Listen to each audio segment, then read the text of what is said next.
Welcome to the Family Life Blended Podcast. I'm Ron Deal. We help blended families and those who love them pursue the relationships that matter most. And why do we do that, you ask? Well, because we believe in this crazy idea that there is great joy in loving God and loving others. And it seems to make the world a better place. I got my good friend Brian Goins sitting beside me. I love that. How are you? You don't have to be miserable in your own marriage. Yeah, no, you don't. You know, you can actually make it work. And you do such a great job of helping so many people do that, Ron. Hey, thank you. It's an honor to be sitting here with you. Well, I appreciate that very much. So if you don't know who Brian is, he is a colleague and a trusted voice here at Family Life. He's Senior Director of Strategic Experiences, which is a great title. We could put a lot under there that nobody knows what it is. Let me tell you what it means. It means that if you have ever been to a Family Life Weekend to Remember event, a President's Getaway, our marriage cruise, or if you've ever watched The Art of Marriage, our signature video curriculum for married couples, then you have benefited from Brian's creativity and ability to communicate. Yeah. Fortunately, not just me. I've had some great friends that have been working on that. Yep. And you've helped out with a lot of those, all those, as a matter of fact. We get to work together. I have poquito, a little role. But Brian helps produce all that stuff, helps create content for all that stuff. And so, but I got to tell our audience what you're most famous for. Yes, please. Because you have no idea what this is. I have no idea what's next. What you're most famous for is that you have appeared on our podcast before. Yes. Episode number 97, we interviewed Brian about protecting your kids from pornography. Oh man, yeah, and I think that was the last time I was in this podcast studio in your offices. And so we were talking about Brain Heart World. Mm-hmm. Tell our audience, for anybody who doesn't know. Yeah, absolutely. Just give them 30 seconds. Sure. Yeah, real quick. You know, I just had this burden because I see all these kids that are dealing with pornography, whether in Christian schools or public schools, and it is wrecking a generation, keeping them from really relating to each other. And so we went the public health route. We went, instead of asking the question, is porn right or wrong? We asked the question, is it worth it? And it's amazing how science always catches up to Scripture. And so we talk about the three big consequences of pornography use, how it affects your brain, and there's science that all backs it up, how it affects your heart, the relationships that you're in, and then what kind of damage is it doing to the world? Yes. And especially in the realm of sex trafficking and damage to women and just all kinds of stuff, objectification of people. And so it is a 3-part series. You can watch it for free. Yeah. BrainHeartWorld.com, and it's great to have a great discussion with your kids. It's designed for that. Anywhere from 7th grade on up. Obviously, be considerate of where your kids are in that conversation, but it is designed for the youth to watch and have a conversation with their parents. So there it is, folks. If you haven't listened to episode 97, you need to listen to it, because you're going to get a whole lot more of an overview of what that series is all about. Brian and his wife Jen, who, by the way, I thought that's who you could say I was most famous for. I'm married to Jen. That's pretty good. I was going to say Jen is a gem. I like to say she is a marvelous person. They are revising a book that Brian previously wrote called Playing Hurt. That's what we're going to talk about today. We're going to get to that in just a minute. That's why he's here with me. But first, I wanted to share with you a note we got from Brianne. Brianne said, I started reading several of your books, writing to me. She said, I read several of your books this past week and just want to thank you for all the work that you do to encourage step families. I've felt so alone and hopeless these past few years, and your books have validated my experience. Well, I'm thrilled to hear that, Brianne. That warms my heart. But I hope that you know that we've just released my first book for all couples. And I have to tell you, Brianne, what I consider to be the most important book that I've written for blended family couples. It's called The Mindful Marriage. It just came out a couple of weeks ago. Nan and I actually co-authored that together, along with some dear, dear friends of ours, family therapists Dr. Terry and Sharon Hargrave. In fact, really the book is based on all of their material and their brilliant work that they've spent years and years and years developing. I characterize this stuff, Brian, as it's part discipleship, it's part neuroscience, it's part attachment theory. Put it all together, and this book helps you manage the part of you that shows up when you are at your worst. I love that description, and got to hear you and Nan teach on it when the cruise was off during the COVID year. We were at our land cruise. I know our cruise director hated calling it that, but it basically was a bunch of us getting together at a resort, and got to hear you and Nan teach it, and it was it was really life-changing for Jen and I. It just allows us to realize the importance, especially of where pride and humility show up. And for us, that was super impactful. So I'm glad that it's finally in a book. Yes. And it's going to be accessible for so many people. It's been a 5-year journey in the making, and it's had as much impact. I tell our listeners all the time, our viewers, this is the stuff that's had the biggest impact on my life, my walk with the Lord, my ability to husband well with my wife. And so now we just get to share all of this great stuff with everybody else. So The Mindful Marriage is out, available wherever books are sold. It's a new year, folks. So get a new self and renew your usness. And if you don't know what I'm talking about, you'll have to read the book. Well, then that means I need to get you and Nan on my podcast. Hey, we're ready. Yeah, we're ready. On Married with Benefits. So at some point in time, we've got to go through that material together, because I know it really is going to help restore that joy of why you said I do in the first place. Because no one got married to be frustrated at each other. We did not. I mean, the whole point is love, honor, and cherish, right? But we end up in those spaces where we get angry, critical, condescending, and demeaning. Well, and I think what I liked about what you guys did through your own authenticity, and I know we're here to talk about what I've got, but let's just talk about you for just a minute, all right? Is that you put the mirror up to my heart, to our souls, but you do it by showing your own bleakness, your own frailty. And that gives us the freedom. That vulnerability gives us the freedom to go, man, that's a cycle that I'm in. How do I break that cycle? How do I get out of that cycle? How do I get the worst of me showing up in my marriage and stop that? Because I don't know how to control that often. That's right. That's exactly right. All of us do this. And I just have to say, that vulnerability, that was a calculated decision on our part. And essentially, spoiler alert for all our listeners and viewers, The Mindful Marriage is Ron and Nan Deal's testimony of everything bad that's ever happened to us and through us in our marriage, and how the Hargraves material saved us and has helped us go well beyond the bad pieces of our life. And so we're really just the living example in the book, sharing their key principles. And so I will brag on this all day long, because it has made such a difference in my life. So there you go. Speaking of writing books, right? You guys are writing a book together. Nan and I just worked on this book together. It's not easy writing a book with your spouse. Has your experience been good, or what? If it's anything like when we speak together, it's it not is going to be not fun. easy. It's not easy. People look at us from the outside and they go, wow, they got it all together. We spent hours trying to figure this stuff out. Well, it's amazing how many fights you end up having as marriage communicators before you speak about marriage. Isn't that ironic? It boils it out. It brings it out. I don't know what it is, but it's like Jen can be as annoying as Chiggers to me sometimes. It's like she just will make statements and I'm going, no, this is really good. I've said this before and it works with people. I mean, if Jen were here, she would say, yeah, but I don't want to have to be the one giving that illustration. I mean, no, if you say it like this.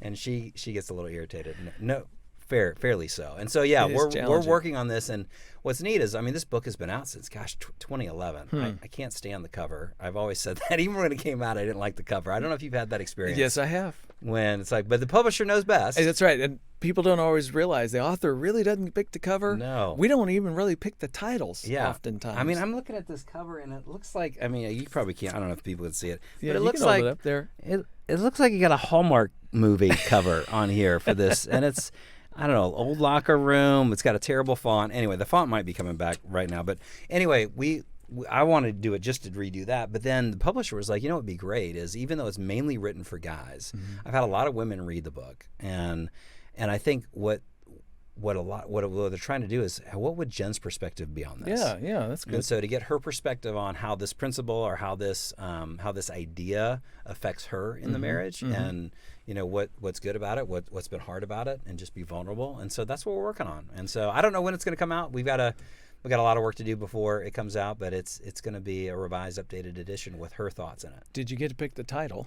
Playing Her. I did get to pick the title. Why the title? Yeah. So, did you growing up? You love sports. I did. And you're a basketball guy. I was. Okay. So I was 3 sports. I was track and field, basketball, and baseball. Well, then went I've to got college on a baseball scholarship. Did you really? I did. I just didn't had a know busted that. knee and I couldn't play, and I ended up having to give it all up. Oh, what position? Well, I was a pitcher, really, in college, but growing up, I played shortstop and pitch. Okay. Yeah. Well, then you'll relate to this. I mean, do you remember any athlete that you loved that played through pain during a game? Yeah. Give me an example. I'm terrible with names. Okay. But the guy that played for the Red Sox and hit the home run when he had been hurt and hit the walk-off home run as a DH. No, you didn't play for the Red Sox. No, I didn't. I'm saying the guy who played for the Boston Red Sox. No, if you're thinking about the way I'm thinking about it, it was Kirk Gibson. Kirk Gibson, that's it. It was the Dodgers. Against the Red Sox. No. I'm still crucifying this thing. Let me start with a story. What happened, Ron?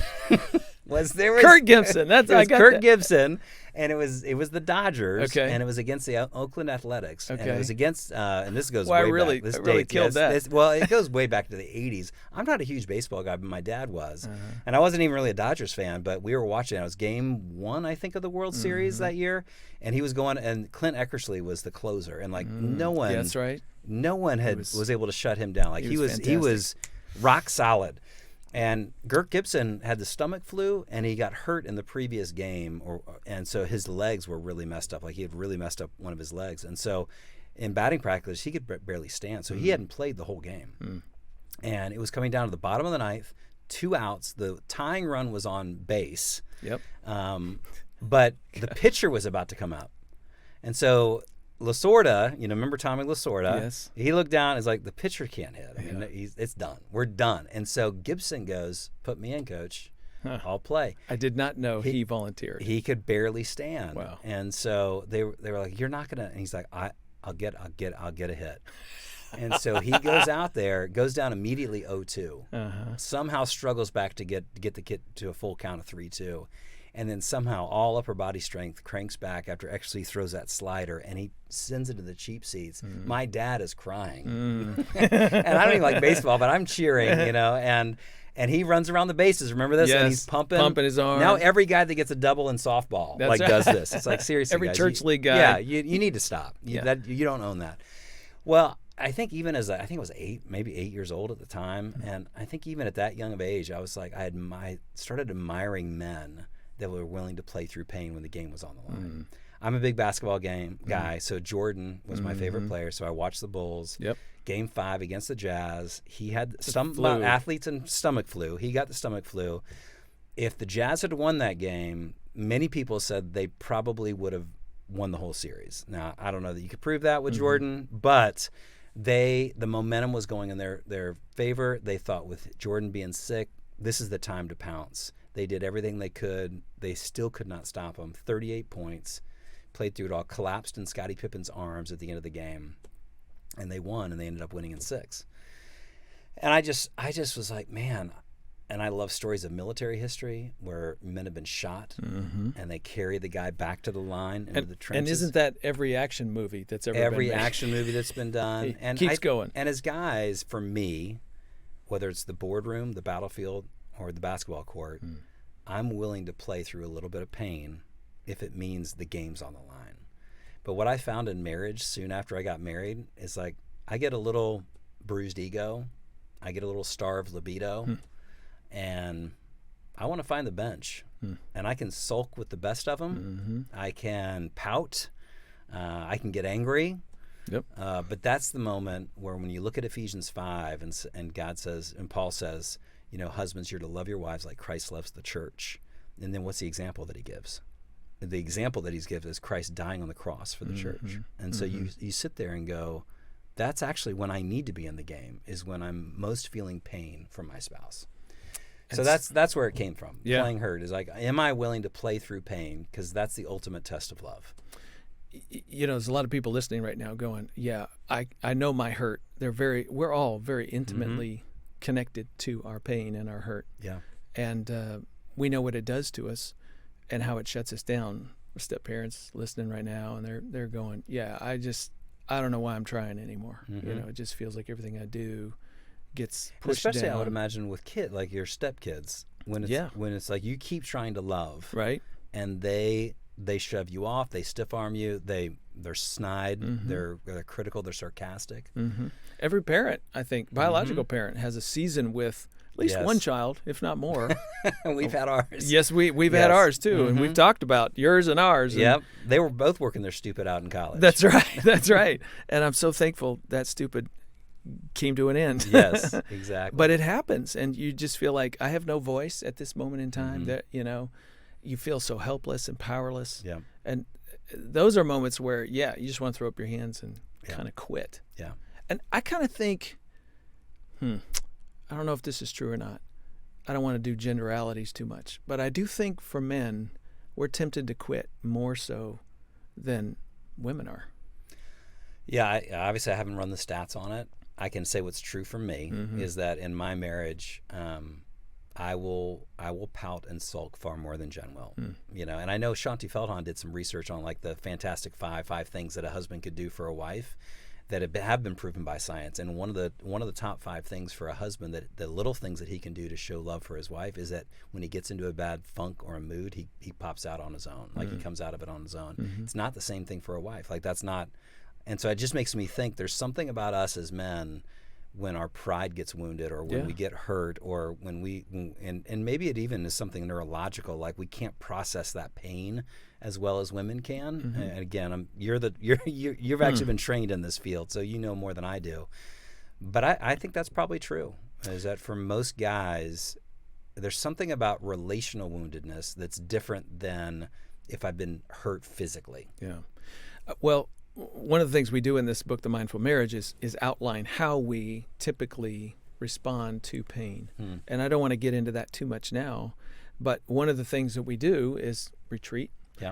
Sometimes we retreat to hurt the other person. Sometimes we retreat just to a place where we feel emotionally safe. Sometimes it's an escape to something, but that is also about avoiding the difficulty, the pain, and just sort of moving away from it. All of which doesn't really help.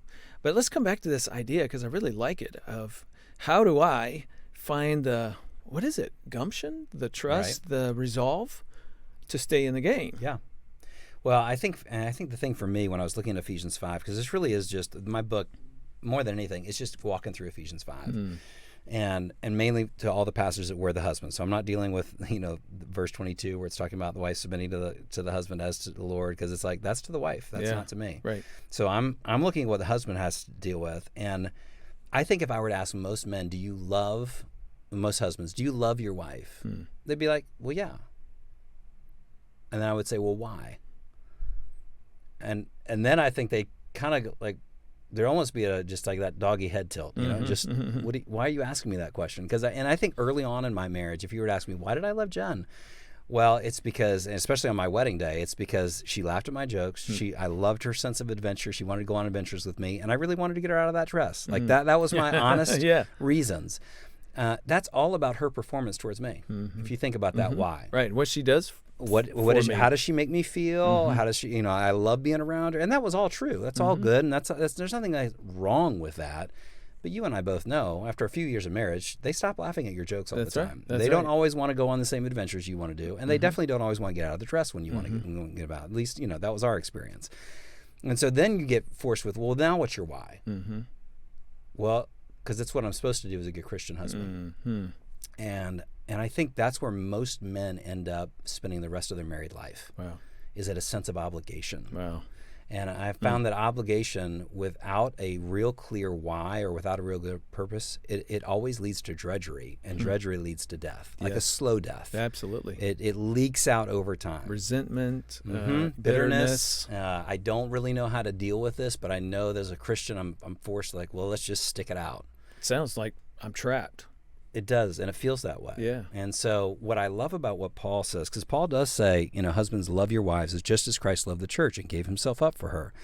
And then he goes on to says to make her, and gave himself up to her, to make her holy, cleansing her by the washing of the water through the word, and to present her to himself as a radiant church without stain or wrinkle or any other blemish, but in holy and blameless. In the same way, husbands ought to love their own wives. Now, we all know that, love.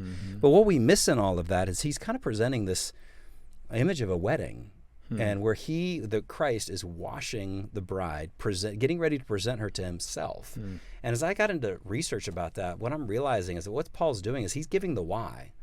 I heard Tim Keller talk about this morning on a podcast where he talked about the whole purpose of marriage is actually to paint a vision of future glory for your spouse. That the reason why you're to get married, and the reason that why we stay married and love each other is because there's a future you that I get to help bring before God. Wow. And so then you step back and you go, so my why isn't about obligation. It's not about her performance. It's certainly not about me. It's not about me. It's about that we each get to serve each other in such a way that we present each other more holy and blameless to God. This really didn't stick with me until I had a daughter. So you've had 3 sons. That's right. You have 3 sons. I have a daughter and then 2 sons. And there's something about a daughter being born that's different than a son. I'll just tell you. Yeah. Just trust me. Yeah. Like with my son, when he was born, I started throwing him up into the air. The umbilical cord was still attached. It was like a bungee cord. And I cut it with a machete, held him up. This is my son. This is Palmer. Yes. There was Lion King moment. When Brantley was born, it's like I'm holding her, I'm treasuring her, and that never stopped. You put on the gentle hands and arms. She's 24 years old. Yeah. That still has not stopped. My feeling towards her it's not that I don't feel protective towards my boys, but there's a sense of you're going to be, we want to prepare you. And I want to prepare Brantley too, but for me, when those hormonally charged punks started knocking on our door to take her out, there was a little bit of a different weight that I felt, a responsibility, because you don't bring my daughter back to me and she's been taken advantage of, she's been slighted in any way, she's been treated poorly. Marriage is one long date. And I am married to the daughter of a king. You know, when I reflect on what you're saying, I've long thought that what Paul outlines there that Jesus does for us, he makes us holy, blameless, without stain or wrinkle, nurtures, all those words. Right. I dumb it down for me, and it comes down to this. Because of how Christ loves me, I'm more than I could ever be by myself. I'm all the things I could never obtain by myself. Forgiven, child of the King, all those things. I'm more. Right. I couldn't be blameless on my own right, but he makes me blameless. My job is to make Nan more. Yes. And when I'm in this mode of, well, you got to do for me, and well, now I'm diminishing something about her because of my need. Right. That can't be about, what's that future glory thing you were talking about? That this makes her shine, makes her, I learned recently another word for glory biblically is fame, make her famous in God's eyes. That's my job. Yeah. That's a totally different spin on why I'm married to her. Right. And it should change. Like I even think about this passage, regardless of what you think about submission and all these kind of things, whether you lean more towards the head as, the husband is the head or, the woman is a helper, those terms that are all used there, regardless of all of that, you see this purpose statement of Paul. It's like, I should be focused on whatever I'm doing should be to serve and love my wife in such a way that she is made more presentable to God when she gets back into heaven. And all God's going to, when I get to heaven, God's going to ask me this question: what did you do with my daughter? And did I take advantage of her? Did I use my authority to demean her and to make her feel like a lesser than person, that she was always there to meet my needs? Or is it something like, no, how am I helping uncover the glory of God in her? And that sounds real ethereal until I started looking at my own daughter and going, what do I want a son-in-law, future son-in-law to treat my daughter like? I need to be thinking the same way with Jen. The same thing would apply to a father for his daughter, yes. A stepfather for his stepdaughter. Exactly. Just that overall heart and attitude of how we're elevating the other in terms of but I want to come back to this added layer of, but I'm hurt. Yeah. Last thing I want to do is help you shine. Exactly. Exactly. And so that's when you start going, the team has got to be more important than my pain. Like whenever you look at any of those guys, or even, you think about Carrie Strug in the 1996 Olympics. There you go. That's playing hurt. Yeah, that's playing hurt. Here's my man card. I like watching women's gymnastics, okay? I remember watching that. The women our U.S. women team had never won an Olympic gold, team gold. Like it was always the Russians or the East Germans or whoever. Romania. It was never the U.S. And it came down to one vault. And she had to get a 9.6 in order for us to win the gold. And she comes down on her first run, hits that deal, does her triple Salchow. I don't know what it was. Whatever she did. I think that was ice skating. But she does her triple jump, comes down, lands on her foot, falls. Found out later she had broken her foot. And Bella Caroli had hearted her off and said, "You're done." And she's like, "No. Got to do it. I got to do it." And she lands on one foot. I'm crying. Yes, I remember that. And I just think that's really the picture of marriage, is that one of you lands on a foot. And yes, you've been hurt. Now, again, there's a difference, and we need to come back to this. What's the difference between, because I'd love to know your opinion, when I'm playing hurt in marriage and when I'm playing injured? Yes. There's an injury in marriage where it's like, that's not what God's asking you to endure here. Yes. But let's come back to that. We'll come back to that. So for me, when I get hurt, I'm either going to spend all my time nursing my hurt, or I'm going to step back and go, wait, no, the team is more important than my pain right now. So I need to move towards Jen rather than move away from her. Yeah, this is so good, Brian. And I just, I'm sorry, but I can't help. One of the things we talk about in the Mindful Marriage is, and this is one of the biggest realizations to me about myself in my marriage and who I am just as a person and how I carry myself, is that I think most of us spend our entire married lives trying to get our spouse to do or be something to help my pain go away. That's so good. I mean, it's so bad. Yes. But that is what we do. It is what we do. It's the reason I get critical of my wife. It's the reason I get controlling of her behavior, her thoughts, her ideas. It's the reason I get defensive if she's finds something in me that's unbecoming. Yeah. And the reason I want to defend myself is because I'm not feeling very adequate right now. And so if I get you to change your mind by, I don't know, turning around and making this about you, or find some fault in you and somehow even the playing field, or whatever that little strategy is, that never works, by the way. That's ludicrous to think that it's going to be helpful, but we do it. We do it. And I think if I get you to be different, then my pain goes away. Yeah. So think about how much time we spend trying to change the other person so you feel better. Yes. How much better would it be if we were able to manage our own hurt, our own pain, and and see what you're talking about? It's my job to manage this pain and still serve in a way and love in a way that helps the other person shine. Yeah. And it doesn't deny the pain. Like, let's be clear. We're not talking about denial. That's We're not talking about, I'm just going to brush that off. Like that Jen's comment hurt me, so I'm going to deny that. No, it's recognizing that was hurtful. Yep. But my approach to her, my tone to her. I do think what happens, though, part of what we have to do is call it thick skin. So you hear that negative criticism from Jen, and you park it right beside you. You just don't let it penetrate to your heart. That's good. Right? And so the hurt is still here, still something to be dealt with. But the issue now is, can I maintain my sense of self enough, separate and apart from her comment, separate and apart from that, so I maintain who I am and still respond with integrity and character and gentleness. And that's the discipline that Christ showed over and over and over, and ultimately on the cross. Right. And that's when you get into the next part of the verse in Ephesians, where you're talking about what does it look like to actually love, which is nourish and to cherish. So I'm going to cherish you even though you're a sinner, even though you're selfish, even though, because that's exactly what God does to us. Yes.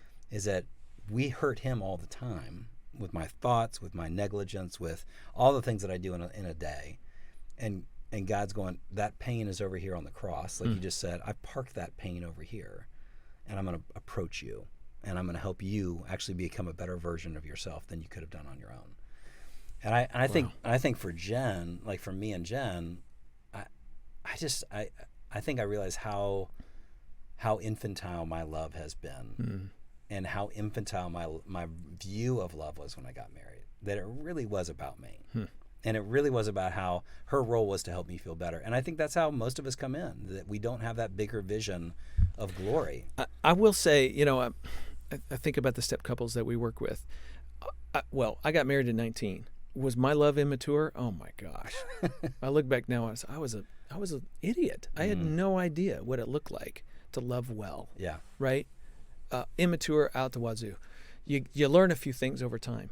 And one of the things that I think that also happens is for people who have been through a divorce or being widowed, you learn some hard lessons. Life grows you up in some ways. Yep. And then you move into another relationship, and guess what? There's still some things that relationship requires of you that you didn't. So there's always some immaturity in us this side of heaven Yep. that Jesus is going to try to shave off if we'll let him. Right. Constantly looking to that example of who he was and how he loves us. I love how you painted that.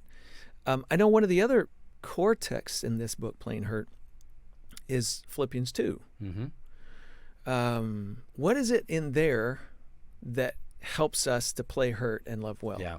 Well, think about the reason why we love those stories about people that have played through pain. The athletes, the people on the battlefield, the men and women that have fought for our country, sacrificed for them. It's that in the moment where they should be going, I'm hurt here.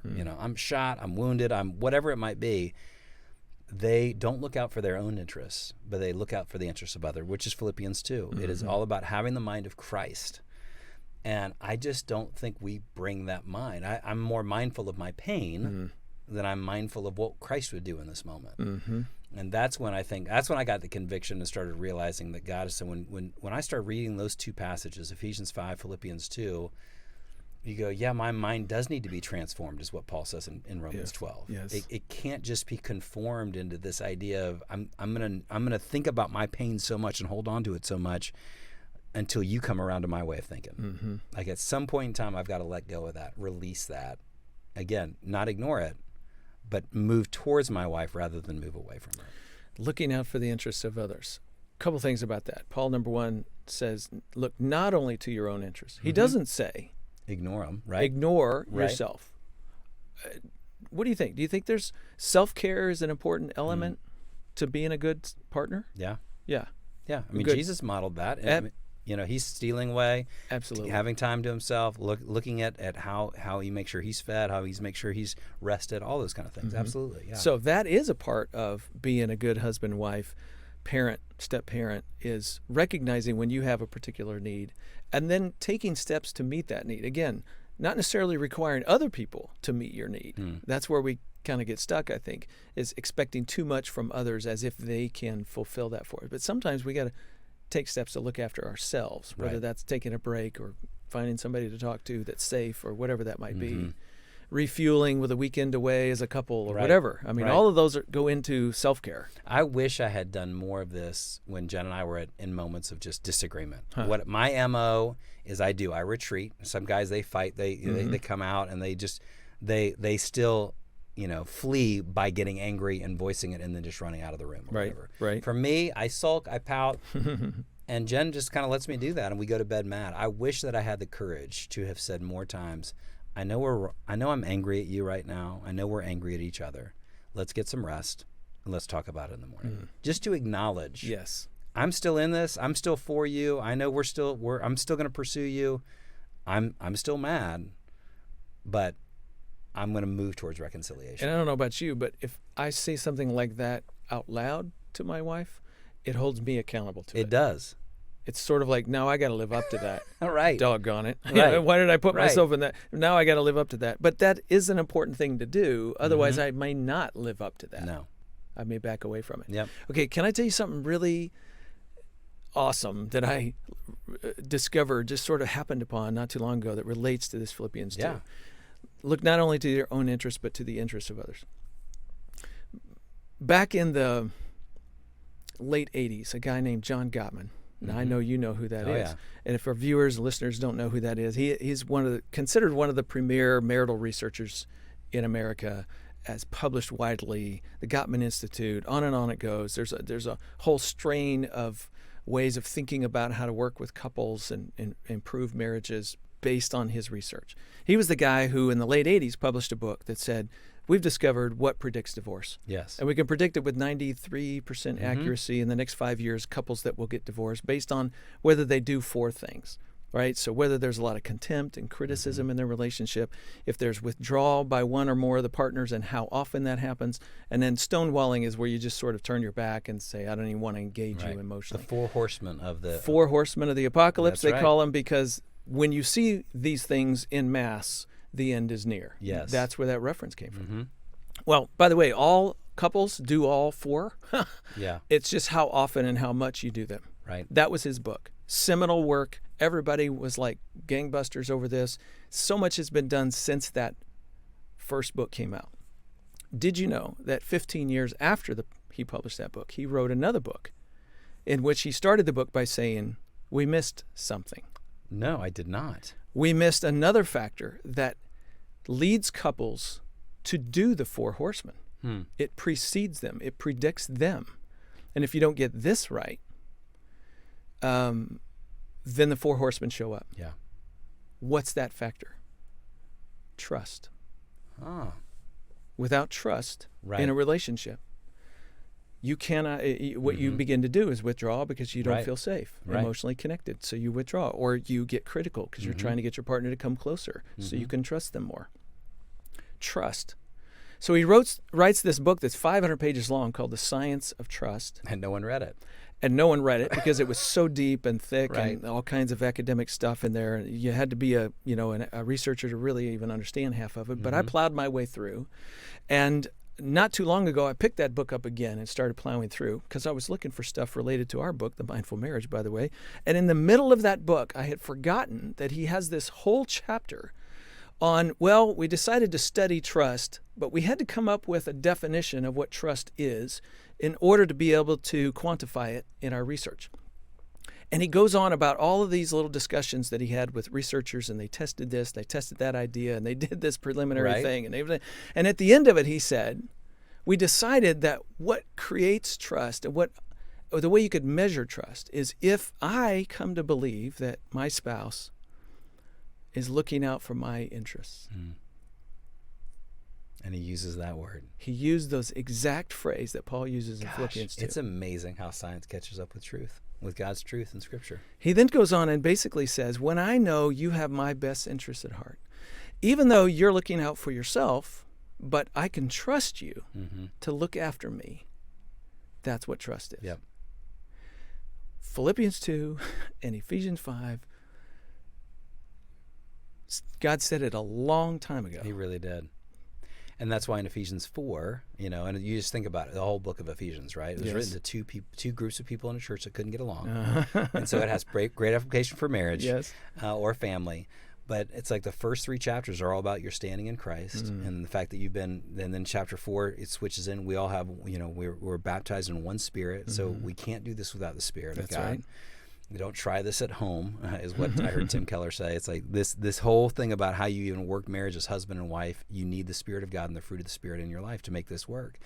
Ephesians 4 is all about putting off the old man, and you put off anger and contempt and malice, and it's like, which is it's a conscious thing, and the image he has is taking off clothes, like taking off garments, and so it's like I have a choice in the moment of pain to put on malice, to put on contempt, to put on defensiveness. I'm choosing to put that on because it feels comfortable. It feels natural. It feels like an old. It does not. No, it does not. But then when I stay there, I'm not going to move towards my spouse. Yeah. And that's why Paul says, take it off. Yeah. Take that off, and put on whatever is good for the building up of each other. And so. I don't know, man. It's not something I ever do naturally to play hurt. It's not something that I want to do. But it's like the more, it's just like anything else in life. The more that you practice it and trust that process, you realize it works a lot better than holding a grudge. It works a lot better than silent treatment. None of that has ever drawn Jen back. It's not like after I ignored Jen for 24 hours or 40 hours, she comes back and goes, you know what, Brian? I love you a lot more. Yeah. I'm really sorry. It didn't work. It doesn't work. So, but I do want to ask you this because you're the perfect guy to ask this. Okay. How do I know when I'm playing hurt or when I'm playing injured? Yeah. Like what? Because that actually is a chapter that wasn't in this book. That after I've taught this a couple times, I think the thing that I've had people come up to me and just say, but I'm getting abused in marriage. Is that playing hurt? Do I need to stay in that marriage? And so I started realizing there's a difference between playing hurt and playing injured. Yes. First of all, let me just say, I think every one of us plays life injured. There was something out of our childhood, our young adulthood, our first marriage, our second marriage, something that injured us, that taught us a hard lesson, that put a wound on our heart that has forever changed how we think about ourselves and how we think about relationships. So we're all carrying a little residue of injury somewhere in our life. And so far what we've talked about is the challenge of putting on the personal discipline, self-control, to say, I'm not going to let that dictate how I respond. The taking off you were just talking about, taking off malice, taking off criticism, whatever those things are. And that flows out of my pain, my injury. This is the Mindful Marriage book, by the way. I'm just sorry. That's why I'm glad I could come on to help you unpack what this book is about. I love it when great minds get together. Right. Think alike. But the putting on is the self-discipline part where I have to be different than my pain wants me to be. Okay. And that's just hard. It's even neurological. All of those things are working against us. So we need, as you said, the Spirit of God in order to grow past our pain. But having said that, let's talk about when it's this person you're trying to love, or for somebody who's watching or listening, it's an ex-spouse, a former spouse, right, who was very, very injurious towards you and caused you deep, deep pain. And they probably would be again if you'll allow them to, emotionally, perhaps even physically, violence. That sort of injury trumps the ability for anybody to find emotional safety. Like if I'm putting on self-control about who I am, but I'm married to somebody who is threatening me physically or emotionally or sexually or spiritually, right, with control, for example, and it is an oppressive, not one-time thing, two-times thing, but a repetitive pattern, then I may be in control of myself, but that doesn't mean I am able to find a safe environment to be able to respond to you in a decent manner and love you back. Like everything gets ruined at that point. And so something has to change. Yeah. So there is no wisdom in remaining in that circumstance and allowing yourself to continue to get beat down. Yeah. You've got to find a way to intervene in that. A third party, a counselor, a pastor, a good friend, somebody. And if that doesn't work, then the hard decisions for some people is then I'm going to step away and give you the wake-up call of, no, this is really serious. Yeah. And this is on you to face with me. Right. And then we can maybe make some progress. But until you're willing to face yourself, then we're not going to make progress. And in extreme situations, I think some people even have to, even divorce is the most redemptive thing you can do in order to try to bring that person to the end of themselves. Right. So it might be fair to say if you're always the only person in the marriage there you go. That's playing hurt, then chances are you're continuing to be in a place where you're going to be constantly injured. Yes. And that's not what we're talking about. No, that's not what we're talking about. We're not telling anybody to stay and get physically hurt or beat or manipulated or controlled. Yeah. That's not what we're saying. We're not also saying so you can flippantly leave at the drop of a hat. Exactly. But no, this is significant intensity of pain / repetitive over time. Yeah. Those types of things that we're talking about. And it's important that we say that because I know people listening right now are going, yeah, well, you don't know my ex. And the reason I left was because, well, I get it. Right. No, I do get it.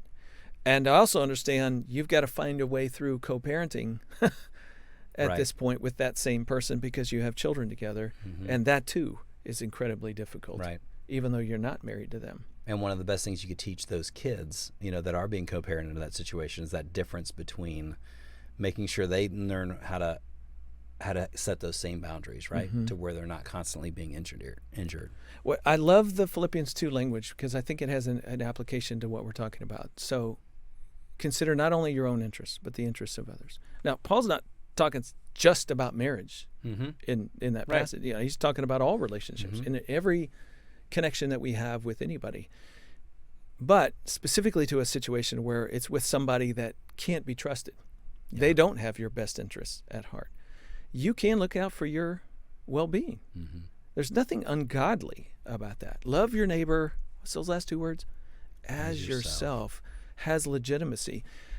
I actually think when I'm putting on self-control, when I'm taking off my old self, I'm learning how to not respond out of pain, but not react out of pain, but respond out of love and concern. I recognize my worth and value in God's eyes. And in that truth, I can say, no, you're not going to treat me that way anymore. We're going to do it this way, not that way. I'm going to meet you in the middle, but I won't go the extra mile because you have proven that you cannot be trusted. Yeah.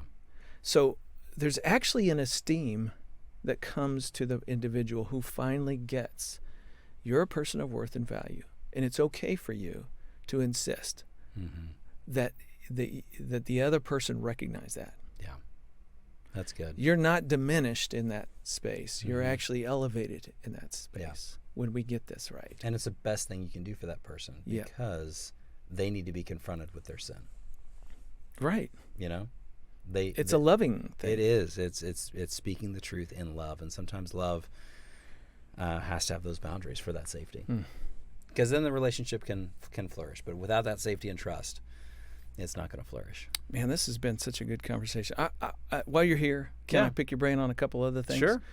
The overall state of marriage and family in the world today. We're talking to parents who are raising kids, who are trying to teach them good principles and help them, have strong relationships. And they're wrestling with what they're seeing in the world. And, just what thoughts come to your mind there about even what you and Jen are trying to do for your kids? I know we've got two that are engaged. We had two of our kids got engaged within 24 hours. That created a whole different level of anxiety that we have for this next year. So pray for the Goins family that we can get through this year, and we have one that has a date, one that doesn't have a date yet, and so hopefully by the time this podcast is airing, we know those dates and we've got them down. But we're excited. We're looking forward. We love who their choices and who they're marrying.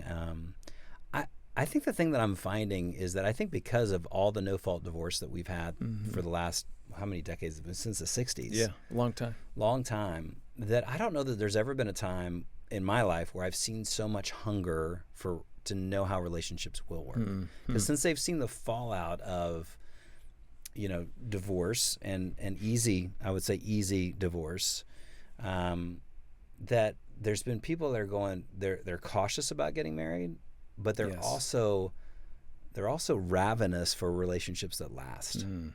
And I think we've never been, FamilyLife Blended has never been in a better position to be able to not tell, but show great models of what actually great relationships can look like. What does it look like to pursue the relationships that matter most? And where you've got to be able to pass that down. And so when I think about the state of the family, I know that some people aren't getting married, as they're getting married later, and they're waiting for that, and they're skeptical. But I also think they really are going, but I want to buy in. I want to buy into something that is going to last. I don't want it to be about me. And when marriage is just about me, it seems like you got two extremes. People are saying we don't need marriage, and then we got people that are just going, well, I'll get married as long as you kind of come onto my agenda. And neither one of those really work. Right. And we have all kinds of stats. I mean, Brad Wilcox just came out with a great book, which I had him on our podcast. Podcast not too long ago, where he talked about, his book title, Get Married, and how it's going to save civilization. I was like, that's some value promise. And he really statistically will show how it's so much better for society and for you as a person when you get married. And so his advice is get married and get married younger.